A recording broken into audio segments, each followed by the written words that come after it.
पिता, पुत्र और पवित्र आत्मा के नाम पर आमीन। सभी को जय यीशु।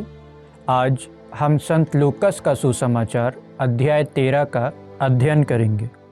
उस समय कुछ लोग ईसा को उन गलीलियों के विषय में बताने आए जिनका रक्त पिलातुस ने उनके बलि पशुओं के रक्त में मिला दिया था।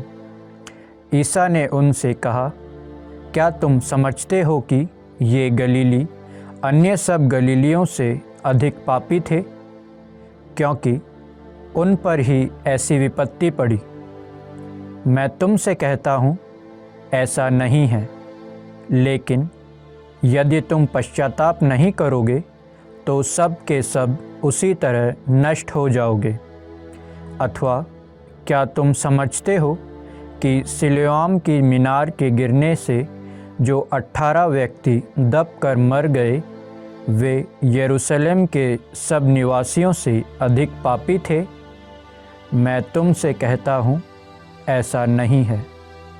लेकिन यदि तुम पश्चाताप नहीं करोगे तो सब के सब उसी तरह नष्ट हो जाओगे।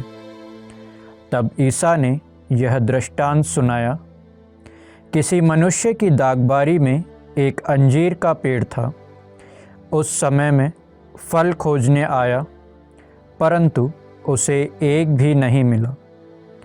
तब उसने दागबारी के माली से कहा, देखो, मैं 3 वर्षों से अंजीर के इस पेड़ में फल खोजने आता हूँ, किंतु मुझे एक भी नहीं मिलता। इसे काट डालो। यह भूमि को क्यों छेके हुए है?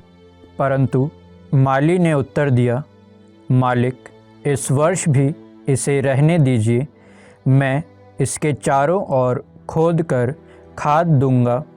यदि यह अगले वर्ष फल दे तो अच्छा, नहीं तो इसे काट डालिएगा। ईसा विश्राम के दिन किसी सभागृह में शिक्षा दे रहे थे। वहाँ एक स्त्री आई जो अबदूत लग जाने के कारण 18 वर्ष से बीमार थी। एकदम झुक गई थी और किसी भी तरह सीधी नहीं हो पाती थी। ईसा ने उसे देखकर अपने पास बुलाया और उससे कहा, नारी, तुम अपने रोग से मुक्त हो गई हो। और उन्होंने उस पर हाथ रख दिया। उसी क्षण वह सीधी हो गई और ईश्वर की स्तुति करती रही। सभागृह का अधिकारी चिढ़ गया, क्योंकि ईसा ने विश्राम के दिन उस स्त्री को चंगा किया था। उसने लोगों से कहा, 6 दिन है जिसमें काम करना उचित है, इसलिए उन्हीं दिनों चंगा होने के लिए आओ, विश्राम के दिन नहीं। परंतु प्रभु ने उन्हें उत्तर दिया, ढोंगियों, क्या तुम में से हर एक विश्राम के दिन अपना बैल या गधा थान के खोलकर पानी पिलाने नहीं ले जाता? शैतान ने इस स्त्री इब्राहिम की इस बेटी को इन 18 वर्षों से बांध रखा था, तो क्या इसे विश्राम के दिन उस बंधन से छुड़ाया उचित नहीं था? ईसा ने इन शब्दों से उनके सब विरोधियों लज्जित हो गए, लेकिन सारी जनता उनके चमत्कार देखकर आनंदित होती थी। ईसा ने कहा, ईश्वर का राज्य किसके सदृश्य है? मैं इसकी तुलना किससे करूं? वह उस राई के दाने के सदृश्य है जिसे लेकर किसी मनुष्य ने अपनी बारी में बोया। वह बढ़ते बढ़ते पेड़ हो गया और आकाश के पक्षी उसकी डालियों में बसेरा करने आए। उन्होंने फिर कहा, मैं ईश्वर के राज्य की तुलना किससे करूं?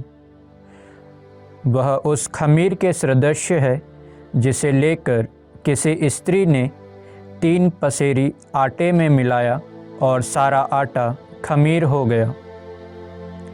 ईसा नगर नगर गांव-गांव उपदेश देते हुए यरूशलेम के मार्ग पर आगे बढ़ते रहे थे। किसी ने उनसे पूछा, प्रभु, क्या थोड़े ही लोग मुक्ति पाते हैं? इस पर ईसा ने उनसे कहा, सक्रे द्वार से प्रवेश करने का पूरा प्रयत्न करो, क्योंकि मैं तुमसे कहता हूँ, प्रयत्न करने पर भी बहुत से लोग प्रवेश नहीं कर पाएंगे। जब घर का स्वामी उठकर द्वार बंद कर चुका होगा और तुम बाहर रहकर द्वार खटखटाने और कहने लगोगे, प्रभु, हमारे लिए खोल दीजिए, तो वह तुम्हें उत्तर देगा, मैं नहीं जानता कि तुम कहाँ के हो।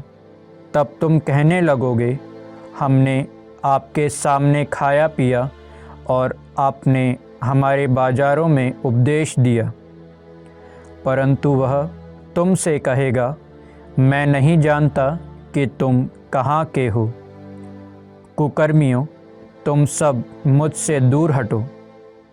जब तुम इब्राहिम, इसहाक, याकूब और सभी नबियों को ईसा के राज्य में देखोगे, परंतु अपने को बहिष्कृत पाओगे, तो तुम रोओगे और दांत पीसते रहोगे। पूर्व तथा पश्चिम से और उत्तर तथा दक्षिण से लोग आएंगे और ईश्वर के राज्य में भोज में सम्मिलित होंगे। देखो, कुछ जो पिछले हैं अगले हो जाएंगे और कुछ जो अगले हैं पिछले हो जाएंगे। उसी समय कुछ फरीसियों ने आकर उनसे कहा, विदा लीजिए और यहाँ से चले जाइए, क्योंकि हेरोद आपको मार डालना चाहता है। ईसा ने उनसे कहा, जाकर उस लोमड़ी से कहो, मैं आज और कल नरकदूतों को निकालता और रोगियों को चंगा करता हूँ, और तीसरे दिन मेरा कार्य समापन तक पहुँचा दिया जाएगा। आज, कल और परसों मुझे यात्रा करनी है, क्योंकि यह हो नहीं सकता कि कोई नबी यरूशलेम के बाहर मरे। यरूशलेम, यरूशलेम, तू नबियों की हत्या करता और अपने पास भेजे हुए लोगों को पत्थर से मार देता है। मैंने कितनी बार चाहा कि तेरी संतान को एकत्र कर लूं, जैसे मुर्गी अपने चूज़ों को अपने ठैनों के नीचे एकत्र कर लेती है, परंतु तुम लोगों ने इनकार कर दिया। देखो, तुम्हारा घर उजाड़ छोड़ दिया जाएगा। मैं तुमसे कहता हूँ, तुम मुझे तब तक नहीं देखोगे जब तक तुम यह ना कहोगे, धन्य है वह जो प्रभु के नाम पर आते हैं। यह प्रभु की वाणी है। ईश्वर को धन्यवाद। पिता, पुत्र और पवित्र आत्मा के नाम पर आमीन। सभी को जय यीशु।